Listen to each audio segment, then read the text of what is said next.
What is up, everybody? Cliff Ravenscraft coming to you from a parking lot in a park in Northern Kentucky, taking a break in the middle of a Wednesday afternoon. It is 3:46 in the afternoon, and already today I've taken a great 25-minute power nap, and I am now out for a drive. It's springtime here. The temperature currently is 83 degrees. It's super sunny.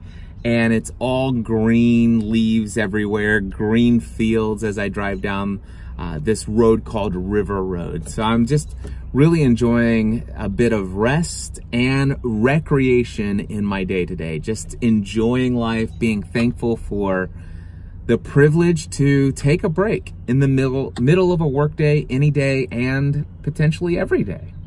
So I've been reading this book called Psycho-Cybernetics, and in it, it talks about our creative mind. You know, the part of our makeup of who we are is we're creative beings. And the idea that the creative mind is primarily working for us on a subconscious level. Meaning that it's when we're restful, when we're relaxed, it's when we're not trying to consciously force ourselves to come up with creative ideas.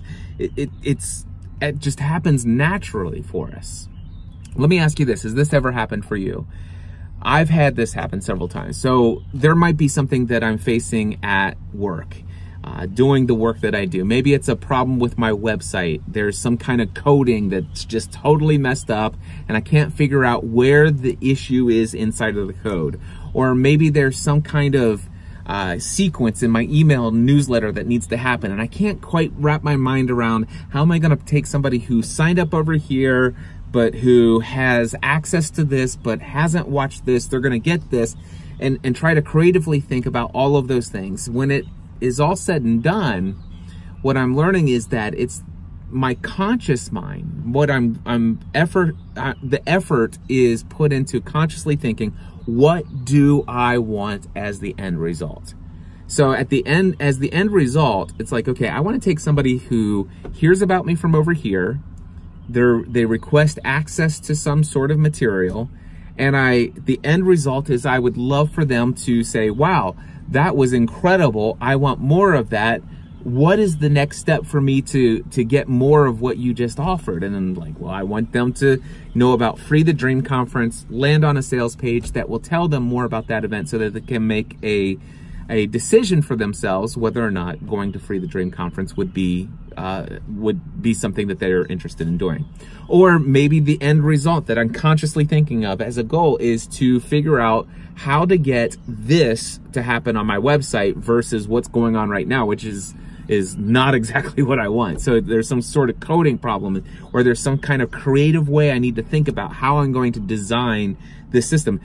And there are times when I'm sitting down and I've blocked out time. It's like, okay, from this time to this time, I've got 90 minutes. I'm going to sit here and I'm going to put as much effort into consciously thinking how to solve this issue, how to resolve this conflict, how to get to this resolution.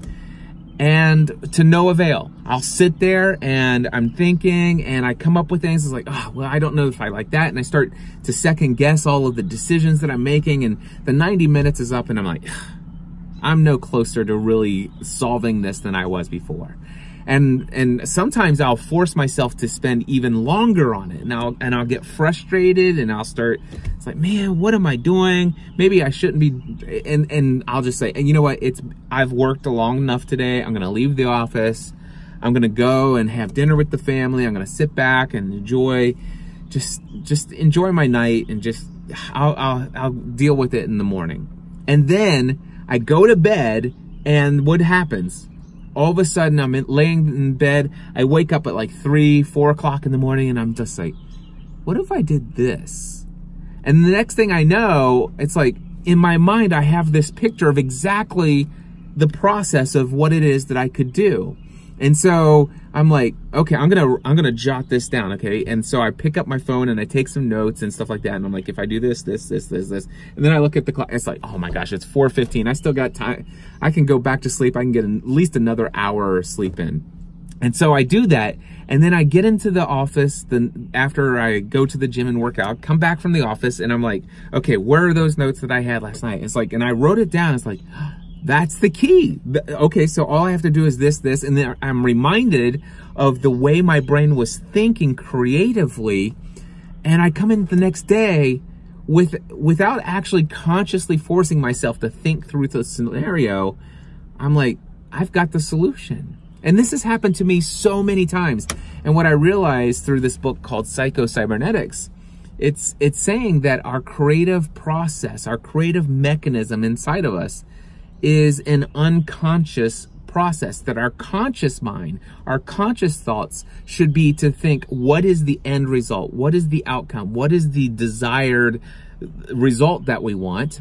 And then to say, okay, that's what I want. And then go and rest and say, how I'm going to get there. I'm going to allow that to come naturally. I'm going to maybe go take a power nap. Maybe when I come up from my power nap, I'll have all sorts of creative ideas. I'm not going to tie myself to come up with that consciously at this very moment in time. But this is the outcome that I want. The other responsibility of our conscious mind is to take in sensory information. It's like, hey, here are some actions that have been taken, and based upon the actions that I've taken, what's the readout about how close I am to my target? Am I in a straight path towards my target? Have I achieved my desired outcome? If not, how far off? What kind of course corrections need to be made based upon the feedback that I'm getting, the mistakes that maybe have been made, or maybe the miscalculations over here? It's like, okay, well, I didn't think about that when I was creatively thinking about this solution. Everything, I'm like 90% there, but there's this 10%, there's this problem now. And then to say, okay, well, that's where I need to find that solution. And maybe I do a Google search and find it real simple and stuff like that. But if I'm expending too much conscious effort and I don't have that solution to get me the last 10% of the way there, sometimes go out for a drive, go jump in the shower. You'd be surprised at how many things will come to you when you have the relaxation that comes with taking a nice shower. Or just go for a walk and don't consciously think about it. Just know that your creative process is working in the background for your benefit. And I have found it's true. Before, I just stumbled across this and have experienced it. But since I've been reading this book, Psycho-Cybernetics, it's amazing how I'm able to actually duplicate intentionally that creative process with less conscious effort. And today I'm able to experience more productivity and creatively finding solutions to desired outcomes and how to get there in 3 to 5 hours of work per day versus 8 hours or 9 hours or those 10 or 12-hour days. I'm not saying that I won't ever have long days of lots of conscious effort based upon implementation of things that I need to get done. There's other tools and techniques and tactics for getting those things done. But when it comes to the creative process, I've learned just how much I've been harming my own creative output by not giving myself enough rest and enough recreation to just get out and not be so focused or anxious about finding the solutions through conscious thought, but actually going out and just trusting what God has given me as a creative process, something that happens for me in the background. All I need to do is consciously think about what it is that I want, allow myself the rest and relaxation and recreation. And then once the solutions are coming to my conscious mind, then it is time to take action. It is time to put some conscious effort into the solution that my creative process has put into place. And I'm achieving so much more. This book is called Psycho-Cybernetics. It's incredible. I encourage you to check out the revised and updated version.